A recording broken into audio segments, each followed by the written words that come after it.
Back two questions आएंगे। तो पहला टर्म है अपना एंगल ऑफ फ्रिक्शन, ठीक है।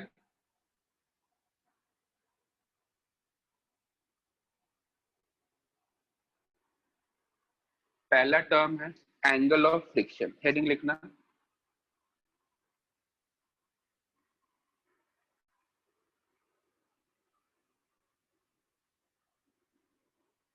एंगल ऑफ फ्रिक्शन जिसको लैम्डा से लिखते हैं, किससे? लैम्डा से। ध्यान से देखना क्या है लैम्डा, डायग्राम में दिखाता हूँ। सपोज करो अपने पास ये ब्लॉक है, इस पे मैं फोर्स अप्लाई करना स्टार्ट करता हूँ। ये मूविंग, ये ऐसा समझना है कि इसे जस्ट मूविंग कराना है अपने को, जस्ट मूविंग। तो जस्ट मूविंग कराना है, इसका मतलब कि जो फोर्स अपन ने अप्लाई करा है वो किसके बराबर होगा? लगभग, मतलब वो स्टैटिक फ्रिक्शन या लिमिटिंग फ्रिक्शन कह सकते हो, एफएल के बराबर होगा। तो ये ऑब्जेक्ट जस्ट मूविंग के कंडीशन में होगा, समझना। उस टाइम पे नॉर्मल कैसे लग रहा होगा? परपेंडिकुलर, नीचे क्या लगेगा? एमजी। तो ये इस ब्लॉक का एफबीडी बनेगा, ठीक है। मैंने सिंपली ड्रॉ करा है।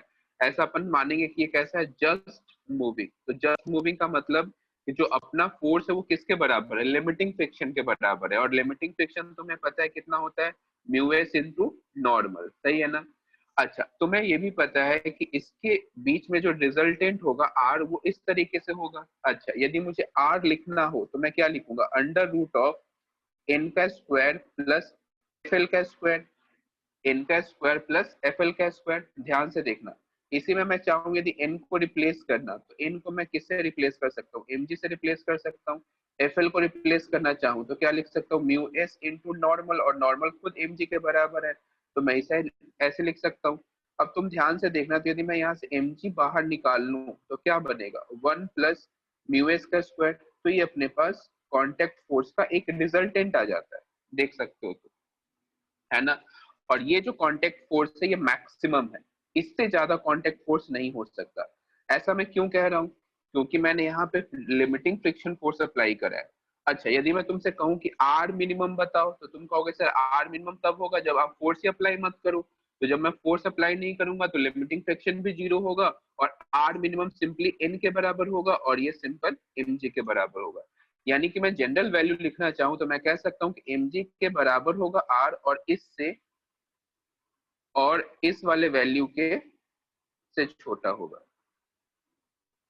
पहले बताओ ये तुम्हें समझ में आया क्या? रेंज ऑफ कांटेक्ट फोर्स मैंने लिखा है, रेंज ऑफ कांटेक्ट फोर्स। तो रेंज ऑफ कांटेक्ट फोर्स कहां से कहां तक वेरी करेगा? एमजी के से बड़ा या बराबर होना चाहिए, है ना, और इससे छोटा होना चाहिए। क्या तुम्हें समझ आया क्या? ये मैंने रेंज ऑफ कांटेक्ट फोर्स लिखा है, range of contact force, note कर लेना जल्दी से।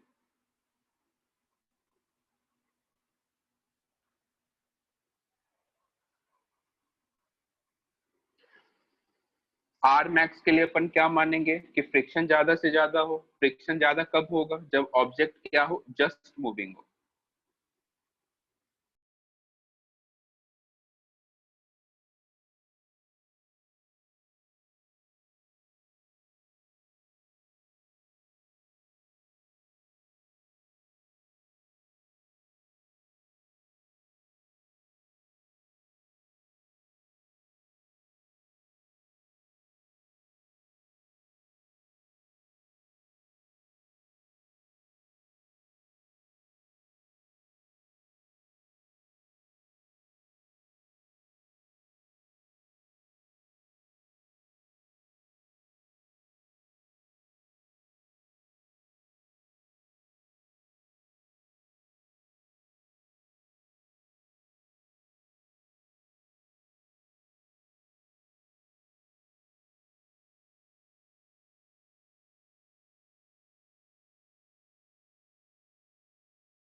नोट कर लेना, डन का मैसेज कर देना।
ओके,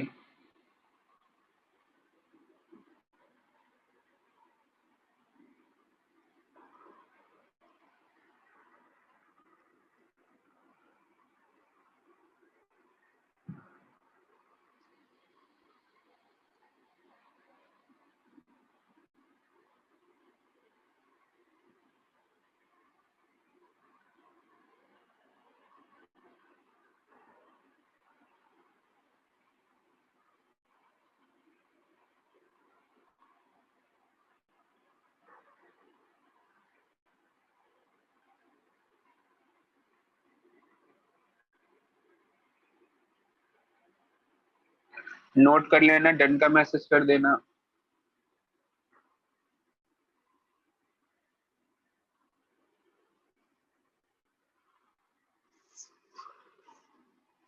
ओके, देखते हैं आगे।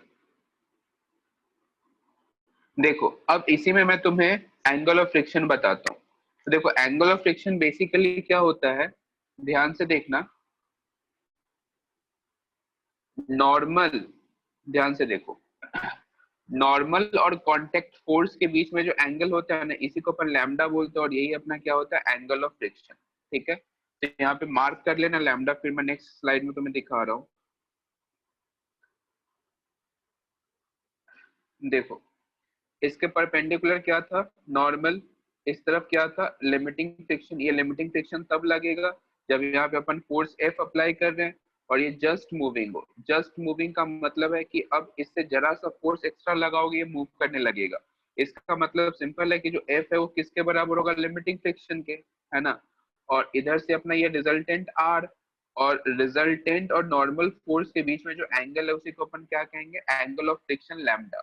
कब लैम्डा कब डिफाइन होगा, जब ऑब्जेक्ट जस्ट मूविंग हो। तो इसमें एक लाइन लिख लेना, angle between resultant contact force, angle between resultant contact force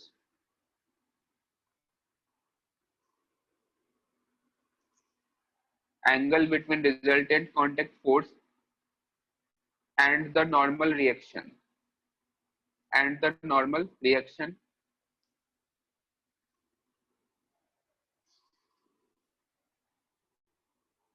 resultant contact force and normal reaction when when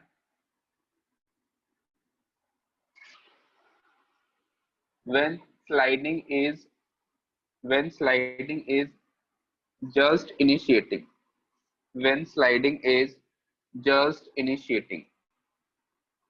एक बार फिर रिपीट कर दे रहा हूँ, the angle between resultant contact force and normal force when sliding is just initiating।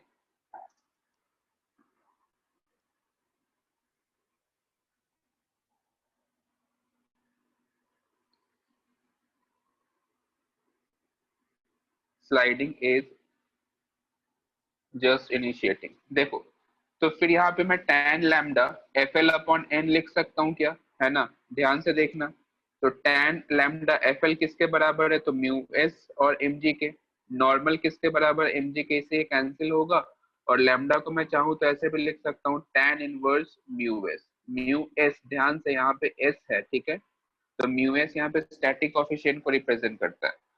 ये simple आ गया अपना angle of friction, ठीक है। और यदि अपन किसी स्मूथ सरफेस की बात करें तो स्मूथ सरफेस में फ्रिक्शन तो होगा नहीं। यदि मैं तुम्हें कहूँ कि स्मूथ सरफेस के लिए मैं कुछ लिखना चाहता हूँ, देखो स्मूथ सरफेस है सपोज करो, तो देखो यहाँ पे एफ एल किसके बराबर हो जाएगा, जीरो के, तो tan लैम्डा क्या लिखोगे, जीरो, तो tan लैम्डा जीरो मतलब एंगल ऑफ फ्रिक्शन कितना हो जाएगा, जीरो।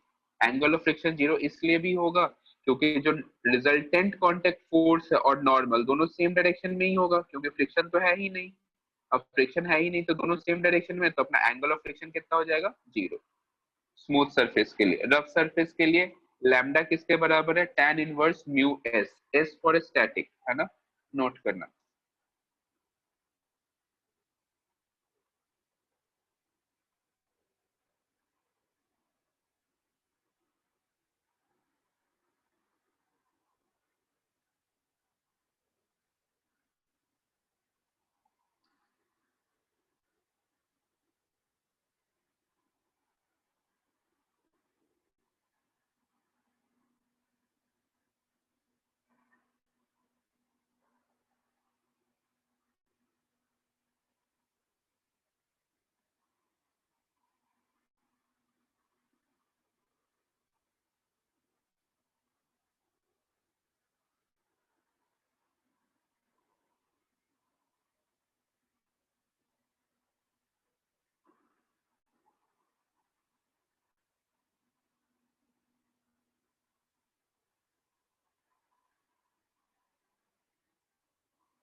नोट कर लेना, डन का मैसेज कर देना।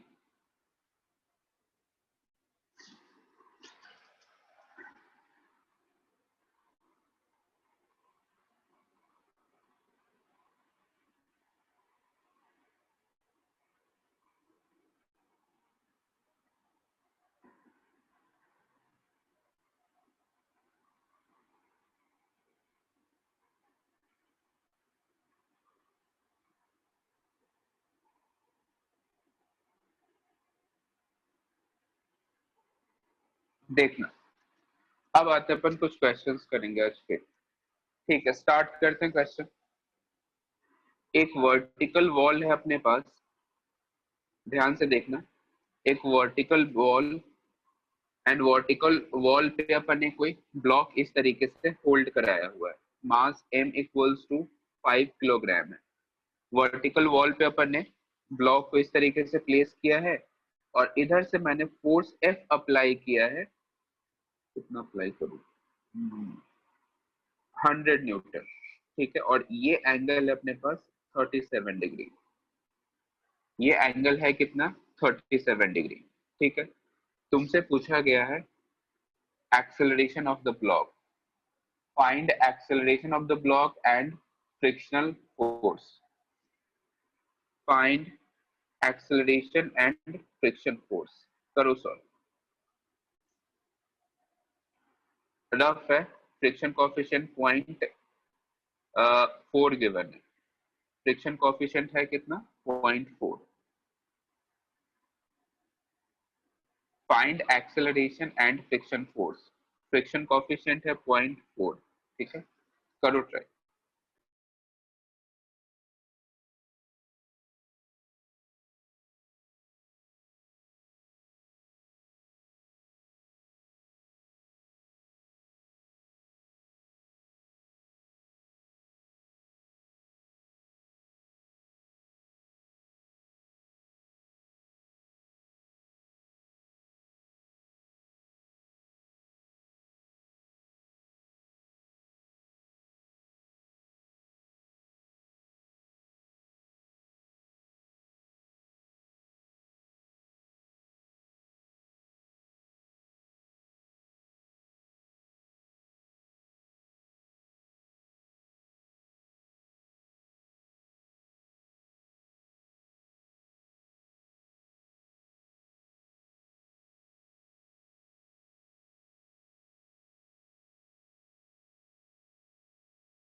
32 न्यूटन।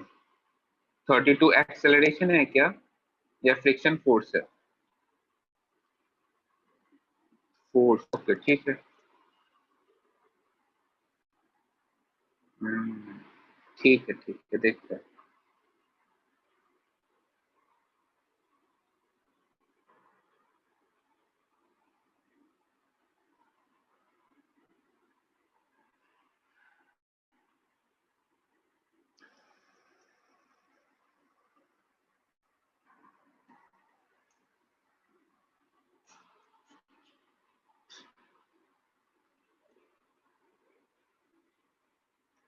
चलो करते हैं सॉल्व। 32 न्यूटन एंड 2 मीटर पर सेकंड स्क्वायर। ठीक है देखते हैं।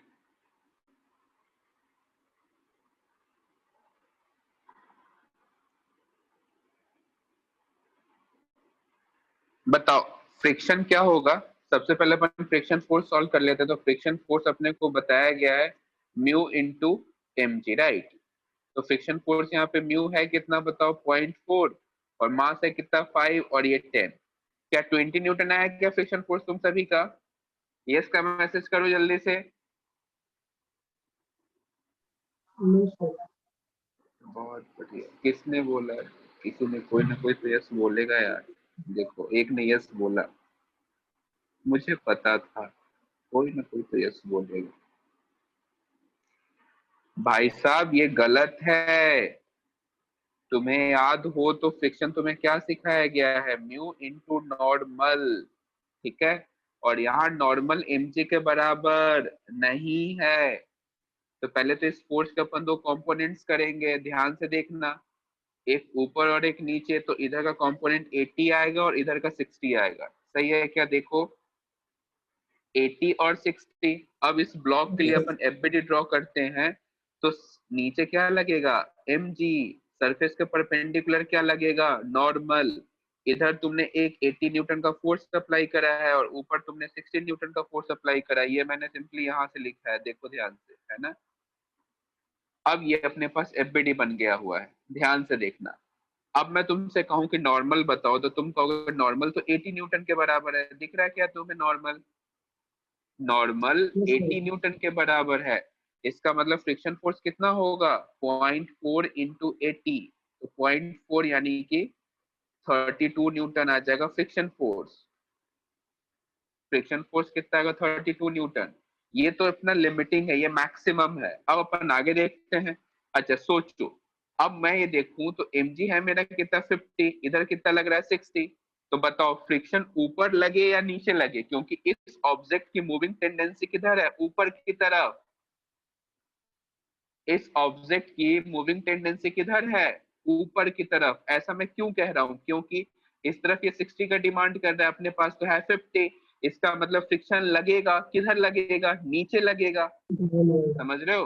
और नीचे लगेगा कितना लगेगा, जितना इसको चाहिए उतना ही देगा। तो इसने तो देखो इसे 60 यहाँ पे चाहिए, और ये मैक्सिमम कितना लग सकता है 32। और यदि 10 दे दे तो सिस्टम इक्विलिब्रियम में आ जाएगा, और ऑब्वियसली 10 से ज्यादा दे नहीं सकता ना, डिमांड ही वो 10 का कर रहा है। तो यहाँ पे जो स्टैटिक फ्रिक्शन लगेगा और वो होगा कितना, 10 न्यूटन के बराबर, और एक्सेलरेशन होगा 0 के बराबर। किस किस को समझ में आया इसका मैसेज करो पहले तो।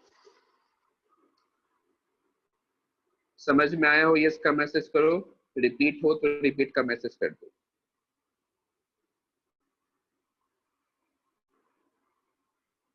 रिपीट, हाँ।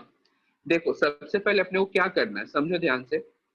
सबसे पहले तो अपन ने फ्रिक्शन सॉल्व कर लिया। फ्रिक्शन कैसे सॉल्व करा, तो म्यू इंटू एन से। ये करना गलत है, मैं एक बार फिर रिपीट कर रहा हूँ। क्योंकि म्यू इंटू एम जी तभी होगा जब नॉर्मल एम जी के बराबर हो, बट इस केस में नॉर्मल एम जी के बराबर नहीं है।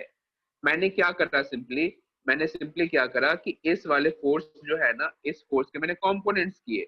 अब ये कंपोनेंट्स एक इधर आया और एक इधर आया। तो ये है कितना 80 न्यूटन, ये है कितना 60 न्यूटन। इसको मैंने मानते हुए यहाँ पे एक एफबीडी ड्रॉ करा। एफबीडी में मुझे क्लियर दिख रहा है कि नॉर्मल जो है वो किसके बराबर है, 80 न्यूटन के। तो नॉर्मल जो 80 न्यूटन के बराबर है, तो यहाँ से मुझे फ्रिक्शन पता लग गया कितना, 32 न्यूटन। देखो ध्यान से, अब 32 न्यूटन मुझे पता लग गया, लेकिन ये पिक्चर में तब आएगा, मतलब देखो फ्रिक्शन 32 न्यूटन मैक्सिमम है, लेकिन मुझे डायरेक्शन नहीं पता ना, ये ऊपर भी लग सकता है नीचे भी लग सकता है, डिपेंड करेगा से रिक्वायरमेंट कैसे है। तो देखो ऊपर 60 न्यूटन है, नीचे 50 न्यूटन है, समझना। ऊपर कितना 60 न्यूटन और नीचे है कितना 50 न्यूटन, तो नेट फोर्स ऊपर होगा 10 न्यूटन। यानी कि फ्रिक्शन को किधर लगना चाहिए, नीचे लगना चाहिए, क्योंकि फ्रिक्शन हमेशा opposite to the relative motion लगता है, ठीक है ना। अब फ्रिक्शन अपने मैक्सिमम वैल्यू पे तो नहीं लग सकता, क्यों, क्योंकि तो 10 ही रिक्वायर्ड है इसको, तो ये 10 देगा। और यहाँ पे स्टैटिक फ्रिक्शन काम करेगा क्योंकि ऑब्जेक्ट कैसे है, रेस्ट पे। तो आंसर कितना आएगा, 0 एंड 10। बताओ जल्दी से, समझ में आया क्या? किसी को कोई से स्टेप में डाउट है क्या?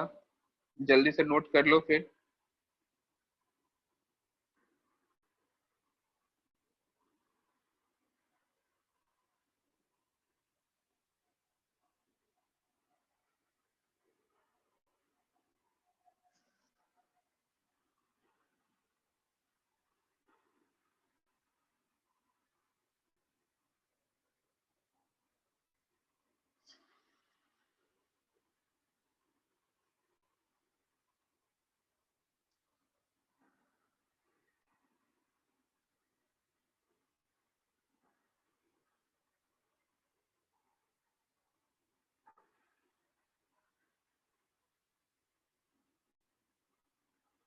ये गलत है, ध्यान रखना ये बात।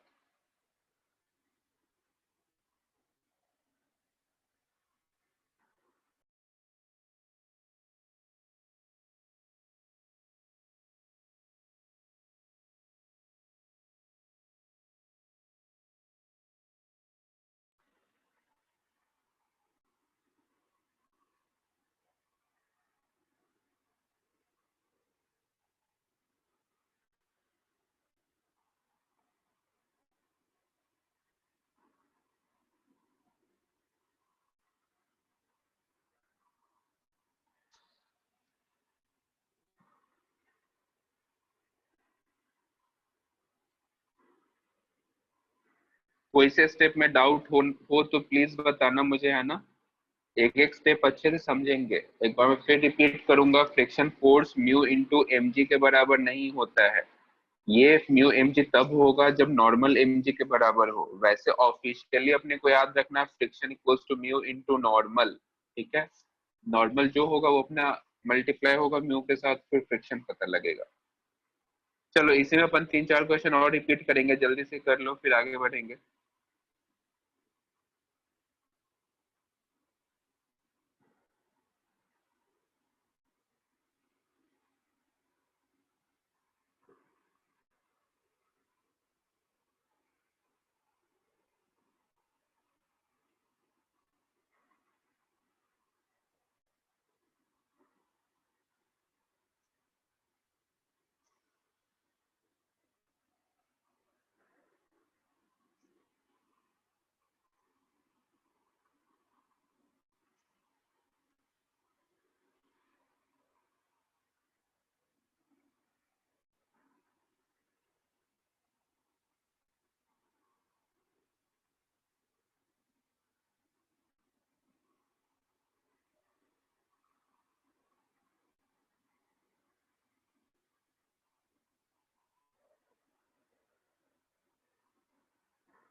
नोट कर लेना, डन का मैसेज कर देना।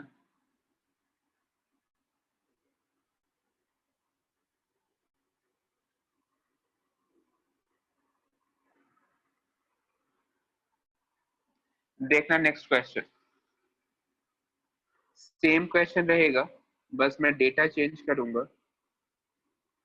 ब्लॉक है, इधर मैंने F equals to 100 newton force apply करा। ये एंगल है 37 डिग्री।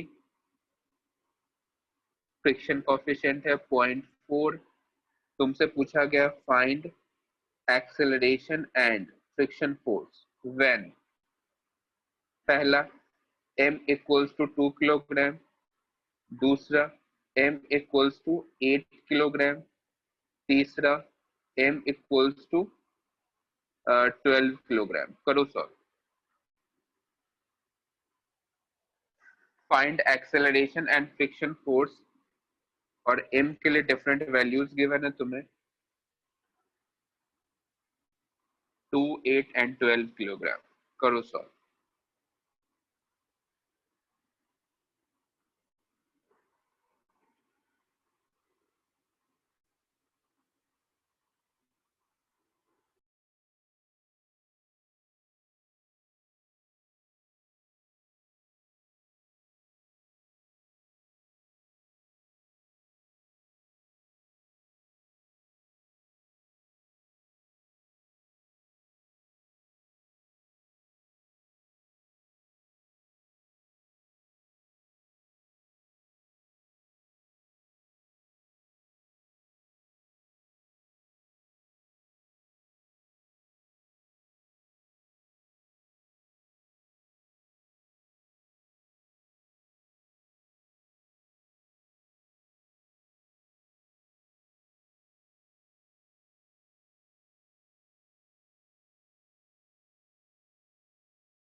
चलो सबसे पहले m इक्वल्स टू 2 किलोग्राम के लिए देखते हैं।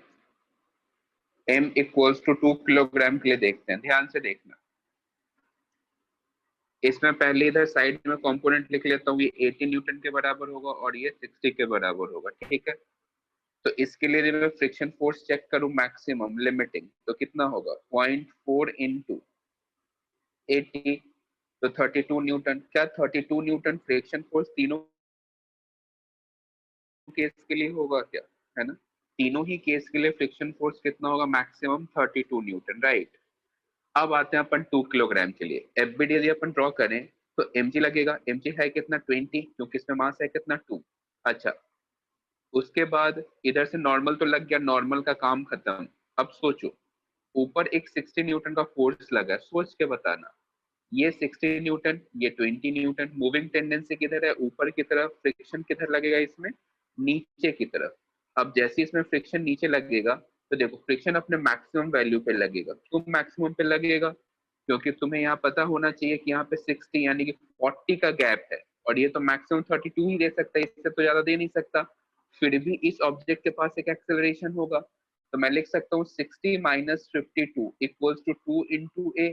तो यहाँ से 8 इक्वल्स टू 2 इंटू ए, तो ए इक्वल्स टू आएगा 4 मीटर पर सेकंड स्क्वायर। तो पहले का आंसर है 4 और 32। पहले ये बताओ m इक्वल्स टू 2 किलोग्राम के लिए किस किस को ये डेटा समझ में आया। m इक्वल्स टू 2 किलोग्राम के लिए जो मैंने सॉल्व किया, किस किस को समझ में आया, यस का मैसेज करो। बहुत बढ़िया, स्नेहल का भी सही है, बहुत ही बढ़िया। 52 कैसे देखो, 52 कैसे देखो, 20 प्लस 32 कितना हुआ 52 ना, क्योंकि तो दोनों नीचे की तरफ लग रहे हैं। और ये 60 कौन सा है, ये 60 ये वाला है। हाँ, और किसी को कोई डाउट है क्या, आगे बढ़े क्या। ये तो अपन ने 2 किलोग्राम के लिए सॉल्व किया था। देखना 2 के बाद अब आते हैं अपन 8 किलोग्राम पे। ध्यान से देखना, मैं नेक्स्ट स्लाइड में 8 किलोग्राम दिखा रहा हूँ। एम है कितना बताओ, एम है सिंपली यहाँ पे 8 किलोग्राम। सही है। देखो अब 8 किलोग्राम है तो एफबीडी बनाते हैं। मुझे पता है कि लिमिटिंग फ्रिक्शन कितना होने वाला है, 32 न्यूटन। ये तो फिक्स है, ऑलवेज फिक्स है 32 न्यूटन। अब ये जो 32 न्यूटन है ये किधर लगेगा, ये अपने को देखना होगा। सोचो, नीचे कितना लगेगा बताओ, 80 न्यूटन। ऊपर कितना लगेगा, 60 न्यूटन। अब बताओ फ्रिक्शन को नीचे लगना चाहिए कि ऊपर लगना चाहिए। फ्रिक्शन को नीचे लगना चाहिए या ऊपर, डाउनवर्ड से अपवर्ड, जल्दी बताओ।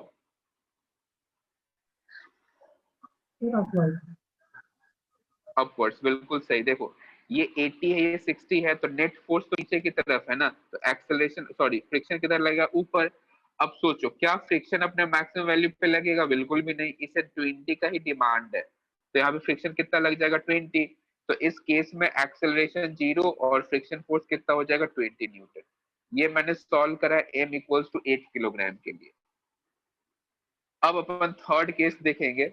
थर्ड, तो थर्ड केस में एम कितना माना हुआ है 12 किलोग्राम। ध्यान से देखना, फिर से एफबीडी ड्रॉ करता हूँ।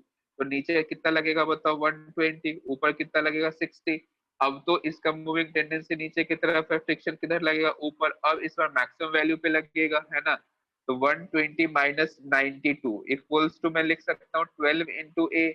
इधर से सॉल्व कर लो तो इधर से 28 इक्वल्स टू 12 ए, और a इक्वल्स टू 28/12, 7/3 मीटर पर सेकंड स्क्वायर। यही आया क्या आंसर एक्सेलरेशन का। और फ्रिक्शन यहाँ पे मैक्सिमम वैल्यू पे लगा है, दैट मीन्स 32 न्यूटन के बराबर होगा। समझ में आया क्या। ये है m इक्वल्स टू 12 किलोग्राम के लिए।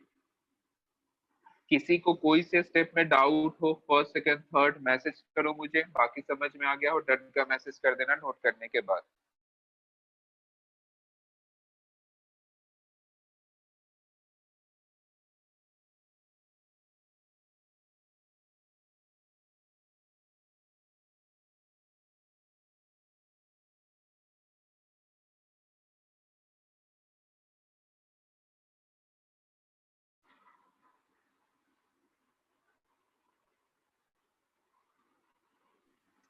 सर हाँ बोलो। सर जो अभी हम फोर्स लगा रहे थे 100 न्यूटन का 37 डिग्री पे, अगर उसको 90 कर कौन दें से पे, तो एक बार एक डायग्राम। बार एक बार फिर से रिपीट करना, क्या कह रहे हो। हाँ तो जो भी हम फोर्स अप्लाई कर रहे हैं 37 का, हाँ हाँ 37 डिग्री पे, उसको 90 हाँ डिग्री हाँ। से कर दें। 90 में मतलब ऐसे कर देना चाहते हो, ऐसा, नो सर, नो सर, आप वर्ड में ऐसे, सर। Yes sir. ऐसे। Yes, तो sir. ठीक है ना, फिर क्या होगा, फिर तो तुम खुद सोचो ना, इस ऑब्जेक्ट पे तो फ्रिक्शन लगेगा ही नहीं। क्यों नहीं लगेगा? क्योंकि फ्रिक्शन ही नहीं है, नॉर्मल ही नहीं है ना इसके पास। तो जब इसके पास नॉर्मल ही नहीं तो फ्रिक्शन ही नहीं होगा, तो बस ये ऊपर मूविंग होगा, फिर सिंपल। करके बता देता हूँ ये भी क्वेश्चन, पहले ये सब नोट कर लो, फिर वो भी क्वेश्चन करके बता देता हूँ।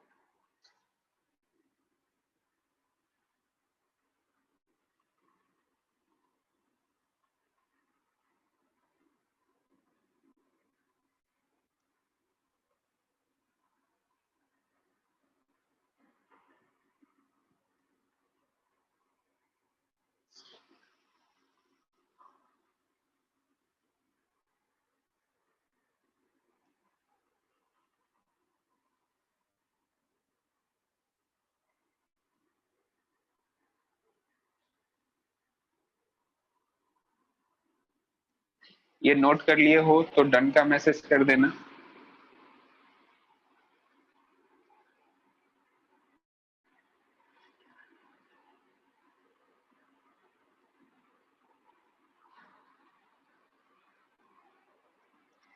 देखना नेक्स्ट क्वेश्चन। किसी को डाउट तो नहीं है इन तीनों क्वेश्चन में? आइडिया लग रहा है ना प्रॉपर?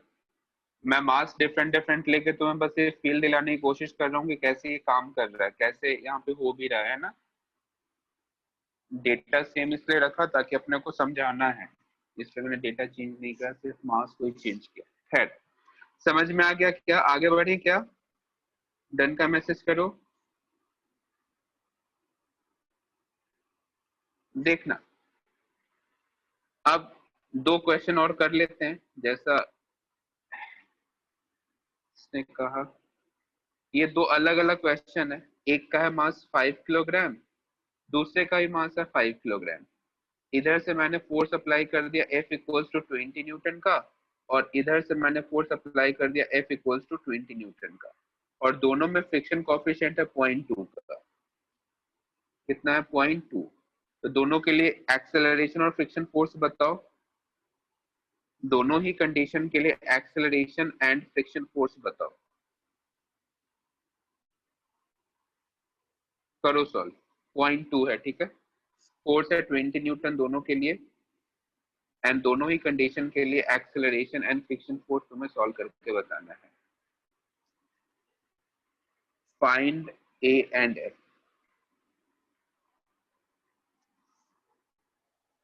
बहुत इजी क्वेश्चन।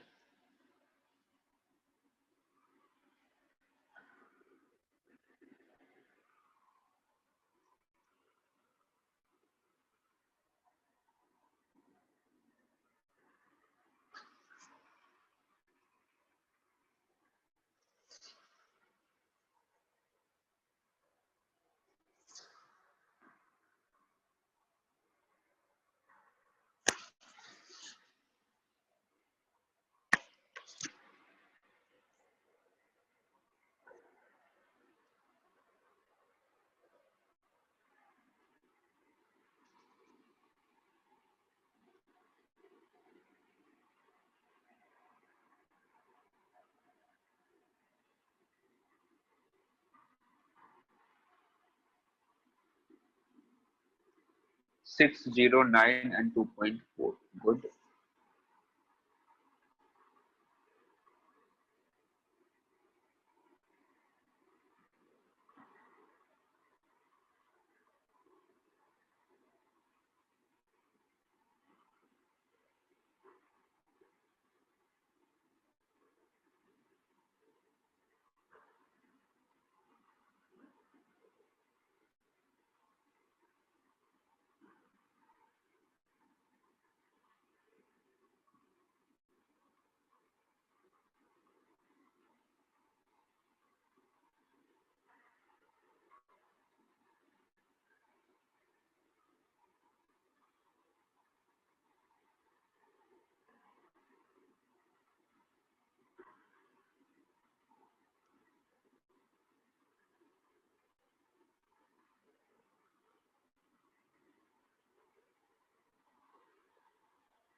ओके,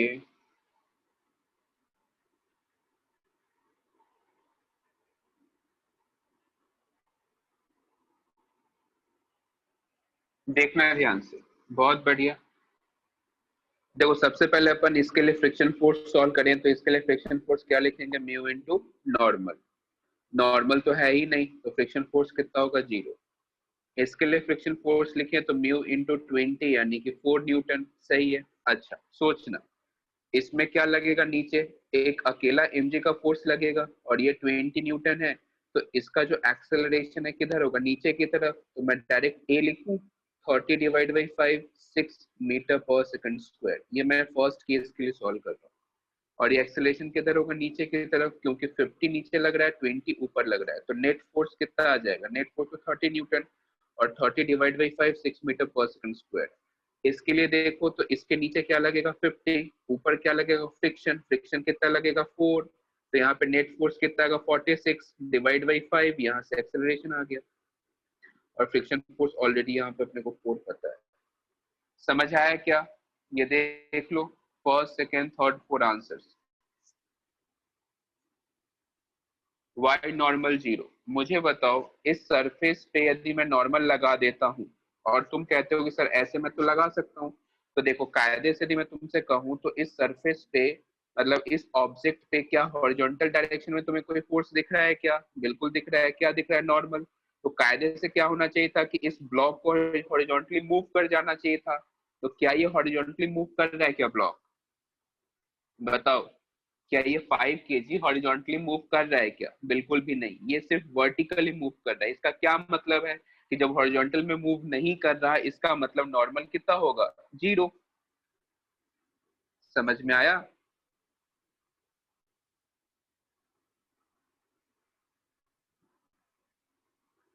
इसीलिए अपन ने नॉर्मल यहाँ पे अप्लाई नहीं करा। नॉर्मल अप्लाई कर देता बट इसे कोई बैलेंस करने वाला मिल ही नहीं रहा है। सरफेस रफ है तो एफ के लगना चाहिए ना। क्या मैंने एफ के ही लगाया है, कहाँ एफ के ही। देखो ना, ये सब तो म्यू एक सिंगल वैल्यू गिवन है ना यार। तो सिंगल वैल्यू है तो म्यू एस और म्यू एस तो म्यू के तो सेम ही होगा। और ऑब्वियसली ये तो तुम समझ भी सकते हो कि ऑब्जेक्ट यहाँ पे मूविंग है। तो ऑब्जेक्ट मूविंग है तो फ्रिक्शन कौन सा लगेगा, काइनेटिक ही लगेगा। और मैंने यहाँ म्यू एस म्यू के करके कहाँ दिया, सिंगल म्यू दिया है, तो तुम्हें ये मानना है ना म्यू एस और म्यू के बराबर है, नहीं क्या। हाँ, यहाँ पे मैंने म्यू एस म्यू के अलग अलग नहीं दिया, सिंगल वैल्यू दिया। तो सिंगल वैल्यू जब भी क्वेश्चन में दिया हो, इसका मतलब म्यू एस और म्यू के को अपन इक्वल मानेंगे और उसी से अपन फ्रिक्शन सॉल्व करेंगे, फिर सॉल्व कर लेंगे। तो क्या तुम्हें ये क्वेश्चन बहुत अच्छे समझ में आ गया क्या, इस पे और तो रिपीट ना कराऊं ना, आगे बढ़ूं।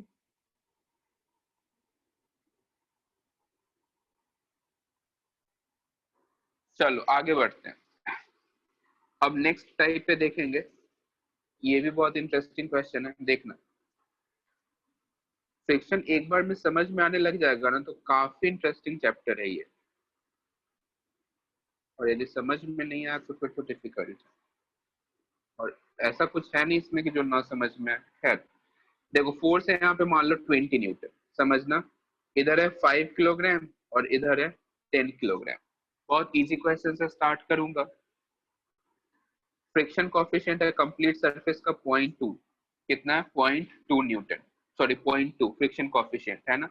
अपने से पूछा गया टेंशन एंड एक्सेलरेशन, करो सॉल्व। फाइंड टी एंड ए, दोनों ही सरफेस, मतलब इसके लिए भी म्यू है कितना, 0.2 ही है ना। करो सॉल्व, टेंशन एंड एक्सेलरेशन।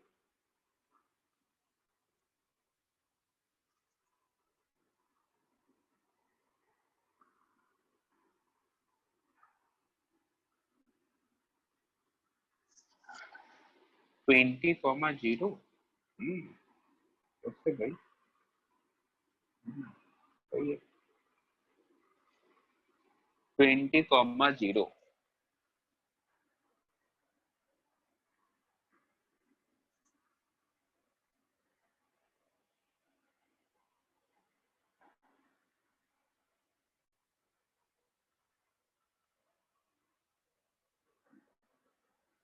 एक काम करना, रुक जाना बस एक सेकेंड। इस 20 को ना 200 कर लो, इस 20 को 200 कर लो। फिर 20 वाला भी क्वेश्चन करेंगे, पहले ये एक सिंपल क्वेश्चन करा देता हूँ, फिर उसके बाद अपन 20 पे भी कर लेंगे। एफ को 200 कर लेना प्लीज। एफ को 200 करते हुए सॉल्व करो।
Eleven point three three and 56.66, ठीक है।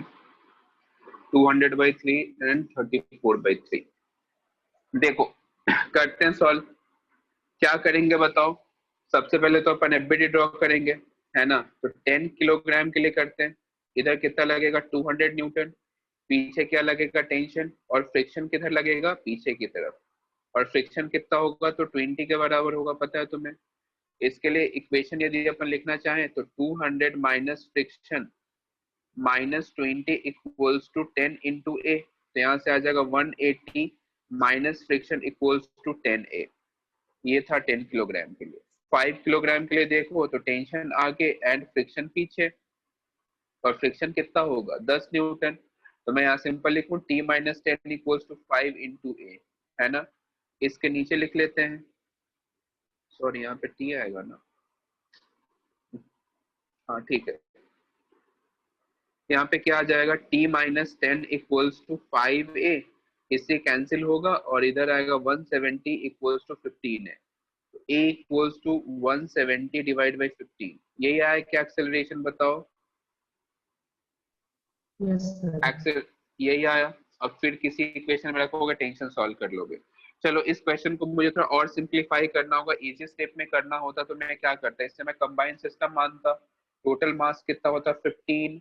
इधर फोर्स एफ लग रहा है और यहाँ पे फ्रिक्शन कितना लगता? 30 न्यूटन, है ना। म्यू एम जी से, क्योंकि म्यू तो सेम ही है दोनों के लिए। ठीक है। तो मैं डायरेक्ट यहाँ से लिखता F-30 equals to M into A. तो ए कितना आता बताओ? 170 डिवाइड बाई 15, है ना। तो मैं डायरेक्ट एक्सेलरेशन सॉल्व कर सकता था। ये तुम्हें अब आइडिया भी होगा। क्या ऐसे किसी ने सॉल्व किया है क्या इस वाले मेथड से जो मैंने किया अभी इधर यस साइड में? बहुत बढ़िया, यस बिल्कुल बहुत ही बढ़िया, बहुत ही बढ़िया। तो तुम्हें अब समझ में आ गया कि क्वेश्चन को हैंडल कैसे करना है। अब ये क्वेश्चन अपन ने चेंज करा और मैं यहाँ पे फोर्स को कितना कर देता हूँ? 20। करो सॉल्व। नेक्स्ट क्वेश्चन है, मैंने फोर्स को कितना कर दिया? 20। आंसर बताओ। नेक्स्ट स्लाइड में ड्रॉ कर देता हूँ। फोर्स मैंने 20 कर दिया हुआ है। डेटा सब कुछ सेम है। अब तुमसे पूछा गया टेंशन एंड एक्सेलरेशन। इधर 10 किलोग्राम, इस तरफ है 5 किलोग्राम। सरफेस का फ्रिक्शन है कितना? 0.2। करो सॉल्व। ये बहुत मजेदार क्वेश्चन बनने वाला है। F इक्वल्स टू 20 न्यूटन है। टेंशन एंड एक्सेलरेशन बताओ।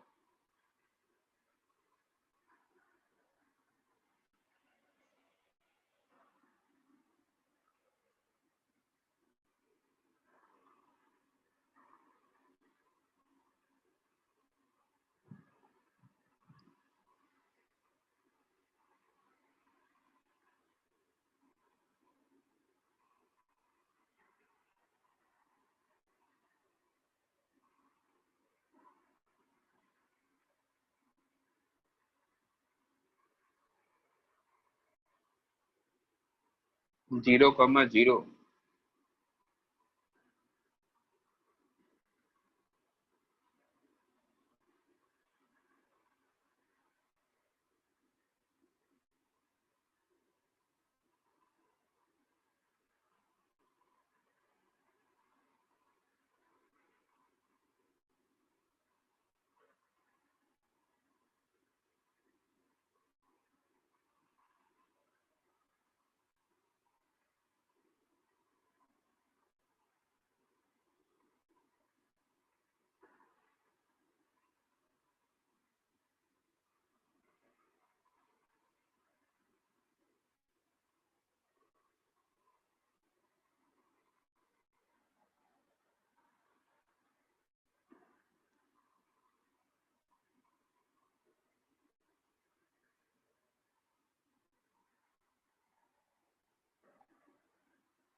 20,2 देखते हैं।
चलो देखते हैं।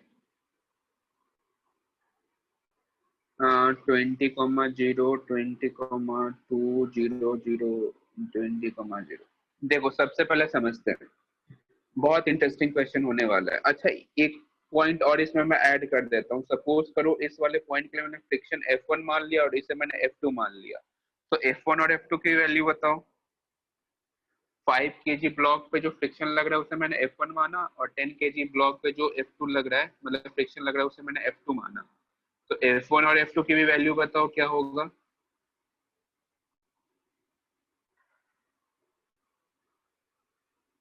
सोचो जल्दी बताओ, जल्दी, इजी है। 10,20, बहुत ही बढ़िया। 10,20 यही है क्या सभी का? 10,20 है क्या सभी का? 0,20। ओके, मुझे बताते हुए बेहद खुशी हो रही है कि ये 20 और 10 दोनों ही गलत है। देखो ध्यान से समझो। नहीं, एक सही है एक गलत है। ये गलत है ये सही है। देखो कैसे समझना। पहले तो तुम्हें ये समझना होगा कि सपोज करो ये पीछे वाला पार्ट है ही नहीं। मैंने कहा ये पीछे वाला पार्ट है ही नहीं, सोचना। तो इन केस मैंने 20 न्यूटन का फोर्स अप्लाई करा, 20 न्यूटन का मैंने फोर्स अप्लाई करा, तो ये ऑब्जेक्ट पहले फ्रिक्शन इसे कितना मिलेगा? 20 न्यूटन। तो ये 20 से 20 तो बैलेंस हो जा रहा है, मतलब ये ऑब्जेक्ट कैसे रहने वाला है? रेस्ट पे। तो देखो पहले इसका 20 कंप्लीट कहाँ पे चला गया? फ्रिक्शन में। इसके पास कुछ एक्स्ट्रा फोर्स ही नहीं बचा जो ये स्ट्रिंग में ट्रांसफर कर सके। समझ रहे हो? ये स्ट्रिंग में ट्रांसफर ही नहीं कर सकता। तो जब स्ट्रिंग में ट्रांसफर ही नहीं करेगा तो इस ब्लॉक को कुछ भी फील ही नहीं होगा। 5 kg जो ब्लॉक है ना, उसे कुछ भी फील नहीं होगा। समझ रहे हो क्या? 5 kg ब्लॉक को कुछ भी फील नहीं होगा। क्यों नहीं फील होगा? ध्यान से देखना। मैंने यहाँ पे 20 न्यूटन का फोर्स अप्लाई करा, और ये 20 न्यूटन से एडजस्ट हो गया। एक्स्ट्रा फोर्स ही नहीं बचा है जो इस रोप में ट्रांसफर हो पाएगा। समझ रहे हो बात को? कहने का मतलब सिंपल है। मतलब सिंपल है क्या? तो यहाँ पे जो एक्सेलरेशन होगा वो तो जीरो होने वाला है। ये कंप्लीट इंफॉर्मेशन अपने को समझ में आ गया। F2 जो होगा वो 20 न्यूटन के बराबर होगा। F1 जो है वो 0 न्यूटन के बराबर होगा, और टेंशन जो है वो 0 न्यूटन के बराबर होगा। ये मेरा फाइनल आंसर है। देखो ध्यान से, किसी को डाउट है तो बताओ।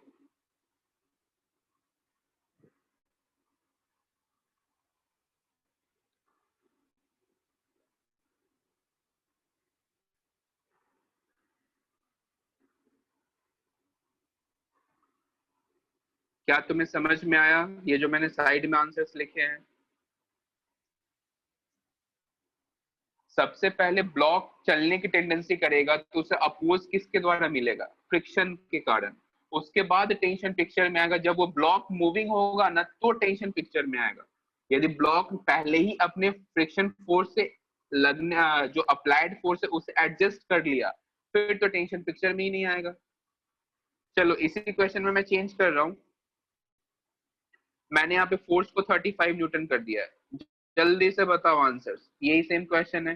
ए, F2, F1 और टेंशन। मैंने फोर्स F को 20 से हटा के 35 कर दिया है। आंसर्स बताओ। सब कुछ इंफॉर्मेशन सेम ही है, जो पहले गिवन था वो बाद में भी है। कॉफिशिएंट 0.2, मास 5, 10, एंड सिर्फ मैंने फोर्स चेंज किया है कितना, तो 35 न्यूटन।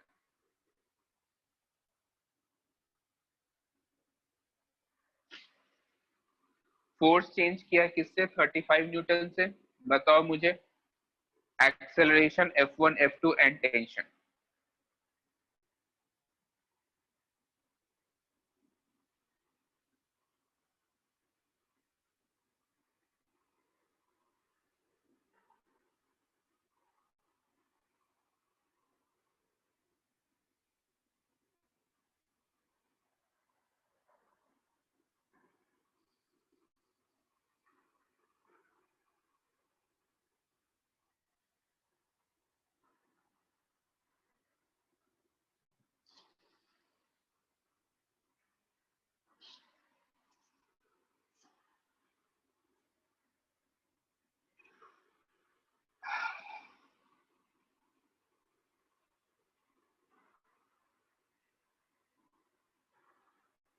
1/3, 35/3। इसी सीक्वेंस में आंसर देना जैसे यहाँ पे क्वेश्चन पूछा गया है। पहले ए लिखो, F2 लिखो, F1 लिखो, फिर टेंशन लिखो।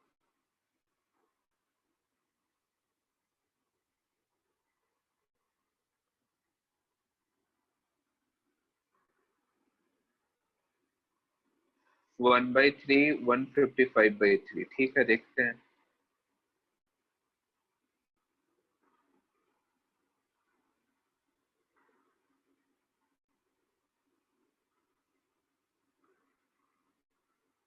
बिल्कुल सही आंसर है। ये सिंपल तुम समझ सकते हो कि इस ऑब्जेक्ट के लिए जब मैं एफबीडी ड्रॉ करूंगा तो इधर है 35 न्यूटन, और पीछे है कितना? 30 न्यूटन। तो ये तो मूविंग होगा ही, है ना? मूविंग होगा तो एक्सेलरेशन कितना होगा? 5/15। सही है। फ्रिक्शन फोर्स F2 कितना? 20, ये 10, और किसी एक ब्लॉक के लिए एफबीडी ड्रॉ करके टेंशन सॉल्व कर सकते हो, है ना?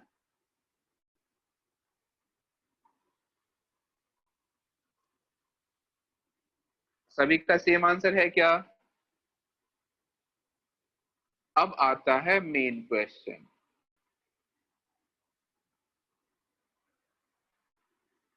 तो ये एक्सेलरेशन है 1/3, F2 20, F1 10, और टेंशन सॉल्व कर लोगे। टेंशन में सॉल्व कर देता हूँ जल्दी से। इधर टेंशन T लगेगा, इधर फ्रिक्शन 10, तो T-10 इक्वल्स टू 5/3, तो A इक्वल्स टू आ जाएगा 35/3। सॉरी, टेंशन इक्वल्स टू यही आया क्या? टेंशन बताओ जल्दी से। तो ये अपना आंसर है। फिर नेक्स्ट क्वेश्चन दिया गया, मैंने फोर्स को चेंज करके 25 न्यूटन कर दिया है। इस क्वेश्चन को सॉल्व करके आंसर बताओ।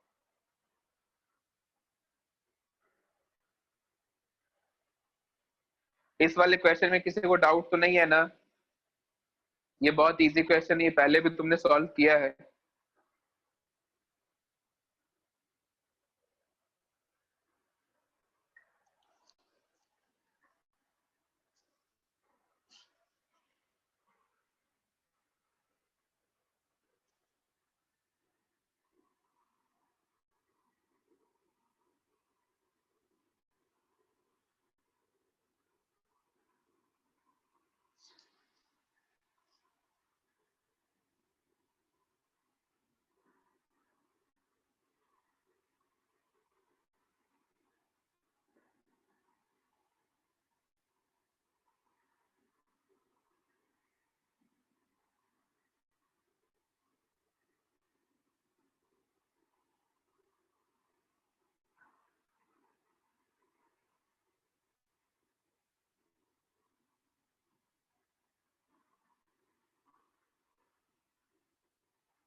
इस क्वेश्चन का आंसर बताओ जल्दी से, क्या क्या आया? 0, 25 एंड 5। बहुत ही बढ़िया, क्या बात है।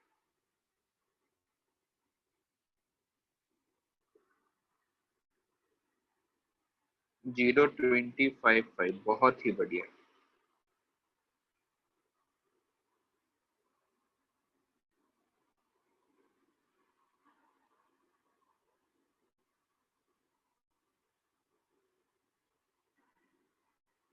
ये क्वेश्चन तुमने सही आंसर दे दिया ना, मतलब इसका मतलब ये होगा कि तुम्हें फ्रिक्शन बहुत अच्छे से क्लियर है। इस क्वेश्चन का सही आंसर ये बताएगा कि तुम्हें फ्रिक्शन बहुत अच्छे से समझ में आ गया है।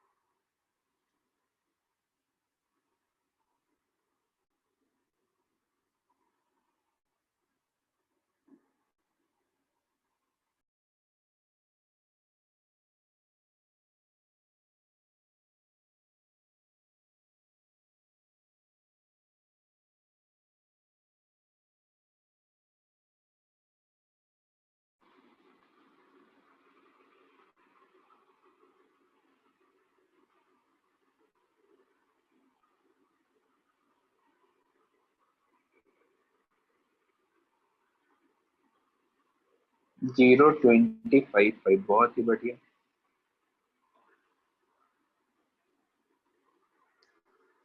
स्नेहिल, रवि एंड कुणाल, इन 3 स्टूडेंट का आंसर आया है और तीनों का आंसर सही है।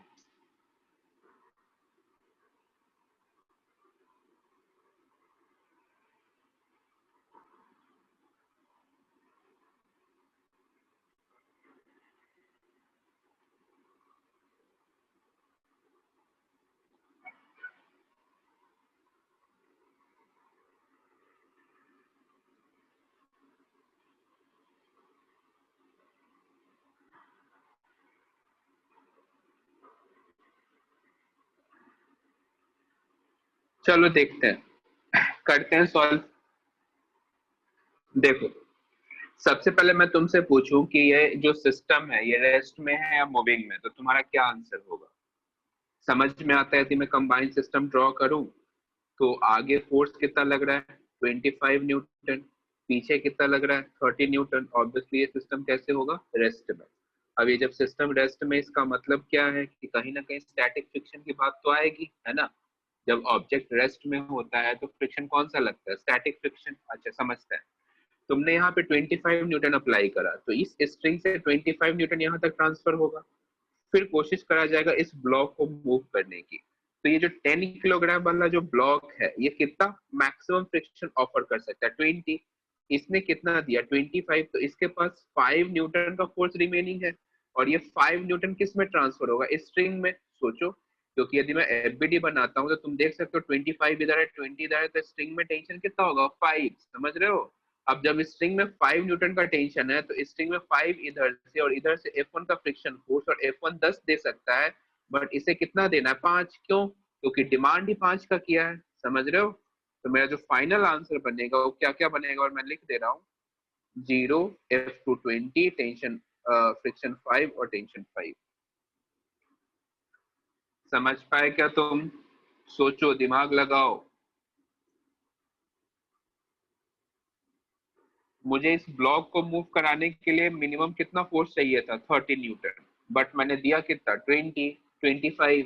ये ऑब्जेक्ट मूव नहीं करेगा, रेस्ट पे रहेगा। अब रेस्ट पे रहेगा इसका मतलब कहीं ना कहीं फ्रिक्शन कौन सा होगा? स्टैटिक। स्टैटिक फ्रिक्शन एडजस्टेबल होता है। अब जैसे मैं 10 किलोग्राम के लिए देखा तो देखो 10 किलोग्राम पे 25 लगा तो ये चलने की कोशिश करेगा तो फ्रिक्शन रोकेगा, और मैक्सिमम से रोक सकता है कितना? 20 से, क्योंकि इसने 25 अप्लाई करा है। 25 और 20, तो 20 तो ये एडजस्ट हो गया, बचा 5, तो 5 कहाँ गया? टेंशन में। और फिर इस वाले ब्लॉक को देखो तो टेंशन में 5 गया, तो स्टैटिक फ्रिक्शन में तो 5 होगा। समझ में आया क्या? जल्दी बताओ, फिर एक और क्वेश्चन देख लेंगे।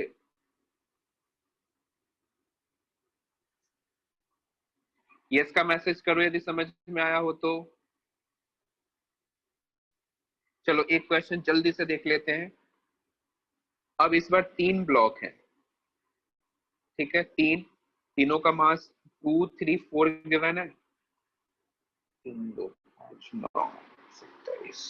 ठीक है। एंड यहाँ पे फ्रिक्शन कोएफिशिएंट है 0.7 और मैंने फोर्स कितना लिखा है 25। तुमसे पूछा है T1, T2, F1, F2, F3 and acceleration. करो solve. Find T1, T2, F1, F2, F3 and acceleration. Find A, F1, F2, F3, T1 and T2. ये सॉल्व करना है तुम्हें।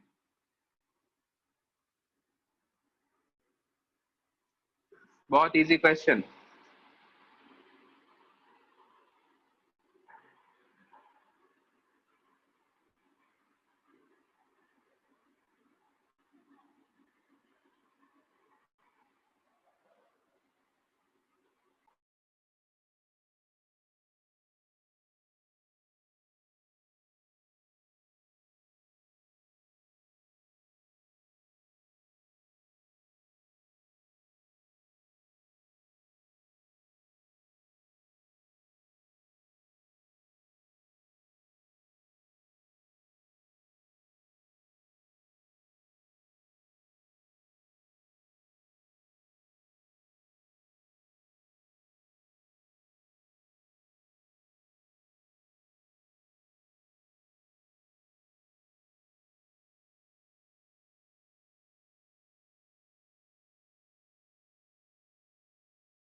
ऑडियो में ऑफ कर रखा था।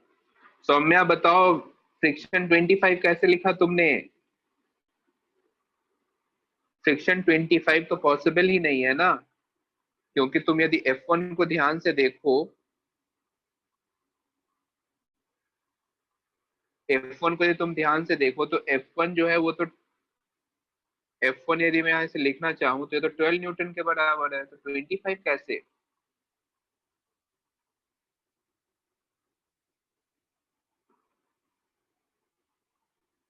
बिल्कुल 0, 12, 9, 6, 13, 4। क्या बात है। F1, F2, 12, 9, 6। ठीक है, बहुत बढ़िया। करो सॉल्व। 0, 12, 9। ओके, देखो करते हैं सॉल्व। यदि मैं इसे कंबाइंड सिस्टम मानूं तो 4 + 3 + 2 कितना गया 9। फ्रिक्शन कितना लगेगा 27। मैंने सिंपल बोला है ना 9, और इसे मल्टीप्लाई कर दो। G.3 मतलब पॉइंट जो उसे हटा देगा, इधर है 25। तो देखो इधर 27, इधर 25, ये ऑब्जेक्ट मूव तो नहीं करेगा। इतना तो समझ में आ गया। तो जैसे ये समझ में आता है तो देखो ये 25 है, ये कितना डिमांड कर रहा है, ये इसके पास जो डिमांड है ये है 12 न्यूटन का, इसके पास डिमांड है 9 न्यूटन का, इसके पास डिमांड है 6 न्यूटन का। समझना ध्यान से, समझना ध्यान से। तो इसने 25 डिमांड किया तो ये 12 तो दे देगा, रिमेनिंग कितना बचा 13। तो 13 इसमें चला जाएगा, 13 में से 9 इसे दे देगा। समझना, 9 इसे दे देगा, बचा कितना 4, तो इसे ये 4 ही मिलेगा। तो इसका मैं फाइनल आंसर लिखूं तो ये 12, 9, 4 एंड T1 है 13 एंड T2 है 4। ये है फाइनल आंसर। किसका ही आंसर आया है देखो, चेक करो। पहले तो ये बताओ समझ में आया क्या? स्नेहिल का आया है, बहुत ही बढ़िया, क्या बात है। कुशल का भी आया है, सुमित का भी आया है। बताओ कहाँ पे डाउट है? बहुत इंटरेस्टिंग है। देखो ये मूव तो नहीं करेगा ना। अच्छा, कोफिशिएंट 0.7 ले लिया। ओके, चलो कोई बात नहीं यार, मैं सही से तो लिखता हूँ ना। अब पॉइंट ये दिख तो रहा है। खैर ठीक है, इस पे अपन क्वेश्चन और प्रैक्टिस करेंगे नेक्स्ट क्लास में। कुछ मैं होमवर्क दे देता हूँ बिगनर बॉक्स 2 में। बिगनर बॉक्स 2 में क्वेश्चन नंबर, बिगनर बॉक्स 2 के क्वेश्चन नंबर होमवर्क लिखो। बिगनर बॉक्स 2 क्वेश्चन नंबर 1 से लेके कहाँ तक दूं, 1 to 5, 1 से 5 तक। उसके बाद कौन सा दो? 17, 18, 17 and 18, टोटल 7 क्वेश्चन है। 17 and 18, 7 एक्चुअली 17 में 3 पार्ट है ना। तो बिगनर बॉक्स 2 में कौन कौन सा क्वेश्चन है? 1 to 5, 17 and 18। ये नेक्स्ट क्लास का होमवर्क है। आज अपन यहीं पे एंड करते हैं, ब्रेक ले लो। तुम में से किसी को होस्ट बना दूं क्या मैं? फिर ट्रांसफर कर देना सर को। सर मुझे बना दो। अरे sir, good morning sir. Good morning sir. Thank you okay, bye bye, टाटा। हाँ सर, हाँ चलो बाय। नेक्स्ट क्लास में। बिल्कुल बिल्कुल। Thank you sir. वेलकम।